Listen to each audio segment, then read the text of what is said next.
Hey guys, welcome back to DCS. Just a quick PSA. If, like me, you are having severe loading issues on multiplayer and you couldn't spawn in because the game would just lag out, then the fix, for now at least, is to disable the super carrier if you have it. So to do that, you go on the launcher, you go on files, filter by terrain, campaign, helicopter plane, etc. And you just uncheck the box for whatever it is. I've already done it via Steam, so the super carrier for me doesn't even appear. But I would wager it probably comes up under terrain. But you literally just click it off and then just launch the game as normal. And that should pretty much fix your issue. So let me know how that goes for you. Thanks a lot for watching, and I'll see you in the next one. Cheers. Hey folks, so let me know how that fix in the intro helps you out there. We're just going to be flying out the F-5 today because I feel like it's been quite a while. I kind of overdid it with the F-5 a bit back and did like a 5-part video series on a 35 to 0 kill. Sorry, a 35 kill and 0 death run that I had on the Caucasus map. And I've not really touched it since then, apart from when I was testing out the Ava base for my new stick, or sorry, my old stick, but new base. But it's my comfort plane. I feel like if I'm having a shit time, I can just hop in this thing, and it always seems to go well. And I don't know if that's just because I gel really well with it, or if it's just because maybe the F-5 is one of the better planes on the server. But it just works for me, for whatever reason. So we're following some EWR reports, and we actually find a Phantom visually at first because it's quite a smoky thing and you can see it from a long way off and it's huge. And then off the back of that we also find this MiG-21. Now the Phantom doesn't seem to have seen the MiG-21 even though it's bright yellow, which is interesting. But I would have overshot the 21 and possibly lost visual if I'd stayed horizontal, so I'd climb up. And climbing as I turn just allows me to keep eyes on him, not overshoot him.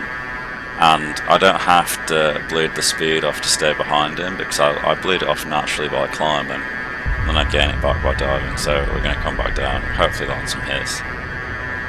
Not sure if he knows that I'm here or if he's just flaring for, general safety. We do get some hits in there.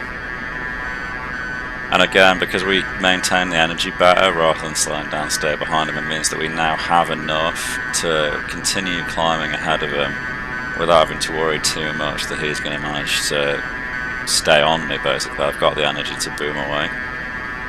But then one of the Phantoms that was with him ends up shooting him down with a missile. And I know that missiles are meant to kill planes, right? But if you have a gunshot, it's just so much more rewarding to get a gun kill. I find it so defeating when someone just steals a kill with a missile. It's just so boring.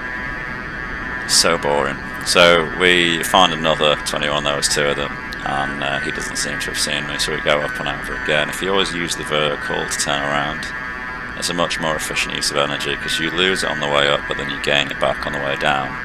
Whereas if you turn horizontal and you turn fast, you just lose it and then you're not in a position to gain it back unless you turn around quite slowly, and sometimes that's not very suitable for the situation. So unless you're very slow to start off with, I always turn around vertically. So we do miss out here, even though I just lampooned that F4 for doing it, but at least it wasn't a kill steal. So moving on, and there's a MiG-19 quite close to us on the EWR reports, so I'm just skimming around and looking for him. I see a splash over there, something just ejected and then despawned. That's a Phantom crossing right to left, so I'm guessing that this thing in front is the MiG-19. And it is. As we pass, it actually looks like he's got his flaps down, which tells me that he's quite slow because the MiG-19's flaps, they get forced up against the pilot's will. If you go too fast, they don't jam like they do on other aircraft. The airflow literally just forces them up, so he must be doing, I don't know, sub 400, maybe even sub 300 knots. This F4 chasing him apparently doesn't understand how missiles work because he's just firing them when he gets turned without even trying to make the solution workable. So there's two Phantoms and me, and the MiG-19 has picked his speed up since we initially merged. he's probably going to be more focused on the two Phantoms because he's probably seen them because they've been spamming missiles off on him and such. I cannot rate with the MiG-19. So rather than continually pulling him into the hood, I've eased off my turn substantially to allow myself to build up some speed, and now that I've got speed to work with, I'm going to climb up and over, do like an Immelman turn, and use that to get my altitude back up to his, and then as he continues to rate around, I can dive through the turn. And this is how you maintain the energy. So instead of doing a flat turn, I'm doing a sort of elliptical turn where one half of it's quite low and the other half's quite high. And you gain the energy through the dive half, and you lose it through the climb half, and it helps you to offset the circle. So if you're fighting something that you can't rate with in a fight that's best used in the one circle against it, then this is how you try and combat that difference. It is probably helping me quite a bit that there's two Phantoms chasing him at the same time though, because he's kind of got his hands full. The fact that both of the Phantoms don't manage to kill him in the time it takes me to posture for a shot is that they're kind of they've just turned their brain off and they're just continually pointing their nose at him. So he finally gives me a 6, but he's in the sun, so I'm not going to fire a missile. And like before, I kind of want to get the guns on him rather than fire a missile just because it's more interesting. And I don't really feel at risk when there's two Phantoms around, because I'm sure that even if I do put myself into a less than ideal situation, these two bozos will end up mopping him up anyway. So we're now in a pretty good equal energy state. I'm cutting his turn ahead. I've dived for speed. I'm hoping to boom up through to latch onto a 6. Then he beautifully just turns the other way and sets me up perfectly, but obviously the Phantoms get there first with the bloody missiles again. Well, we're on 1 kill right now, but we've been in, I think, 3 fights, 4 fights perhaps if you count. Don't know, I can't remember. Too much going on. This was probably the most rewarding kill of the sortie because these things are a bitch to knock out because they're very tanky. It's a frogfoot and he's head on. So head-on shots are pretty tricky at the best of times, and the scatter spread on these guns is not great, and the lead is quite tricky as well because the speed bleed for the bullets is insane. So for this to have gone that well, put a smile on my face. You can see him eject back there, plane smashed into the ground, got the credit, moving on. So here we're flanking a Mirage F1. He's 12 miles ahead of me and he's at 10,000 feet altitude, so I'm just basically looking out for him. You can see a missile trail up ahead and 2 contacts. 3 contacts in fact. I actually wonder whether the new F5 as part of the FC3 pack has the same irritating sun glare effect on all the little cracks in the windscreen, because it can make it so difficult to spot stuff sometimes. So if something's diving and it's getting shot by a missile from the guy that's high on the right, I'm still trying to work out who's who. So I'm focused on the thing that's being tailed. Just another missile out on him there that missed. I think it's probably a hostile at the front with those 2 Phantom idiots that don't understand missiles chasing after him. So yeah, this is a Mirage F1.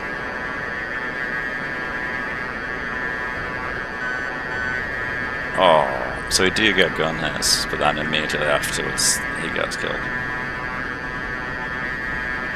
Moving on again. Got a MiG-19 4 miles, 3,000 feet. So basically on the deck, I see him. I've not got master on right now, which is why you're not being deafened by the missile tank. There it is. And he's completely oblivious. So he is in full burn, but the F5 actually has a much higher top speed on the deck than the MiG-19, because it's a much sleeker airframe. It's only low speed acceleration, really, and sustained turn, and climb rate, that the MiG-19 will outdo the F5, and so he starts turning, and I know I'll not be able to maintain with him without getting slower than he is, so I climb first and then turn, and then he starts climbing harder, and he basically just closes the gap for me by doing that. And now I'm in a perfect position to get guns on him.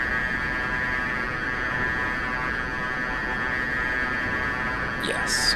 I'm getting a Pimax Crystal Light headset to review quite soon, and I'm quite excited to see how much easier it will be to gauge lead when I have depth perception.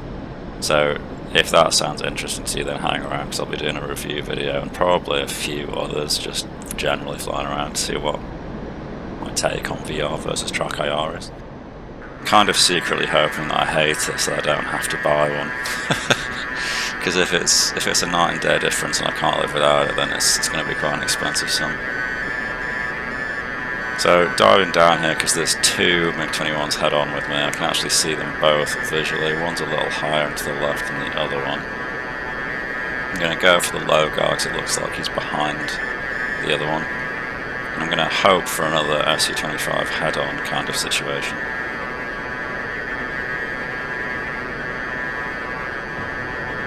So we do get 2 hits on there, but it looks like he's okay. He very helpfully flies to help me maintain visual, and then the other one does too. The one I end up latching onto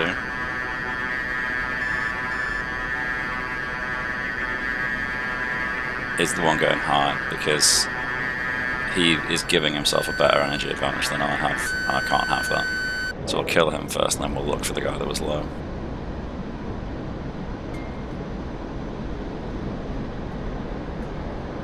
Low guy continued running cold, so it takes me a few minutes to find him and run him down, and he's still oblivious to me.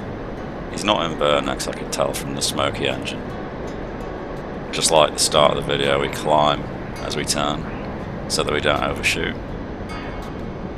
Might have slightly overbaked that, because we don't end up actually getting that much closer to him.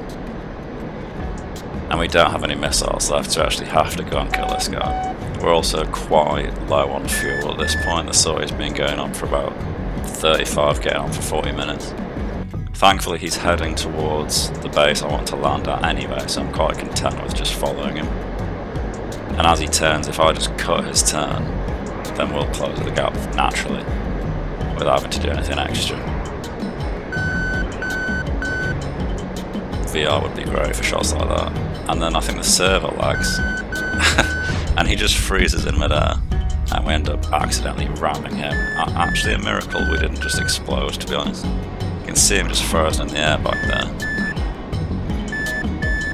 Just quick check of my fuel, and then check back, and he's just vanished into thin air.